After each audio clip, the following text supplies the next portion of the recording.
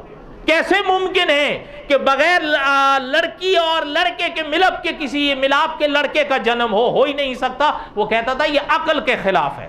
اچھا نہ آگے سنیے، حضرت عیسیٰ بن مریم کے وجود کے ساتھ آسمانوں پر جانے کا انکار کر چکا ہے. وہ کہتا ہے عقل میں نہیں آتا، ناری کرے ہیں، کیسے کوئی زندہ انسان ایسے گزر سکتا ہے. اچھا اب آگے سنیں، نتیجہ کیا نکلا؟ جب حضرت عیسیٰ بن مریم کا آسمان پر جانے کا انکار کیا، حضور کے معراج کا انکار کرنا پڑا. کیوں؟ جو حضرت عیسیٰ بن مریم کے آسمان پر جانے کا اقرار کر سکتا ہے وہ حضور کے معراج کا اقرار بھی کرے گا، اور جب وہ حضرت عیسیٰ بن مریم کے آسمان پر جانے کا انکار کرتا ہے وہ حضور کے معراج کا اقرار نہیں کر سکتا. کیوں؟ حضرت عیسیٰ جا سکتے ہیں تو پھر حضور بھی، اور حضور جا سکتے ہیں تو حضرت عیسیٰ بھی جا سکتے ہیں. اور ایک چیز عقیدے کی سنیں، ہم یہ نہیں کہتے کہ حضرت عیسیٰ بن مریم خود چلے گئے، بلکہ اللہ یوں فرماتے ہیں کہ بر رفعہ اللہ، انہیں اللہ لے گیا. اچھا یہ اللہ آسمان زمین یہ ساری کائنات بنا سکتے ہیں، حضرت عیسیٰ بن مریم کو لے جا نہیں سکتے. اور استاد العلماء علامہ خالد محمود صاحب سے تو ایک نے پوچھا کہ جی حضرت عیسیٰ بن مریم کیسے جا سکتے ہیں؟ فرمایا جیسے آدم وہاں سے آ سکتے ہیں. سبحان اللہ. وہ کہنے لگا کہ جی آپ حضرت آدم کو، حضرت عیسیٰ کو حضرت آدم پہ قیاس کر رہے ہو. علامہ خالد محمود صاحب نے فرمایا ہم نہیں کر رہے، اللہ فرماتے ہیں ان مثل عیسیٰ عند اللہ کمثل آدم. اللہ نے خود قرآن میں فرمایا کہ ہمارے نزدیک عیسیٰ کی مثال آدم جیسی. ہم کون ہوتے ہیں قیاس کرنے میں؟ کوئی بات سمجھ میں آئی ہے آپ لوگوں کو؟ تو بہرحال بقیہ تک قصہ ہے حضرت صالح علیہ السلام آئندہ جمعہ. اللہ تعالیٰ آپ کے اور ہم سب کے حامی و ناصر ہوں. پیغام یہی ہے، اپنے عقیدوں کی حفاظت کرو. وما علینا الا البلاغ المبین. سنتیں ادا کر.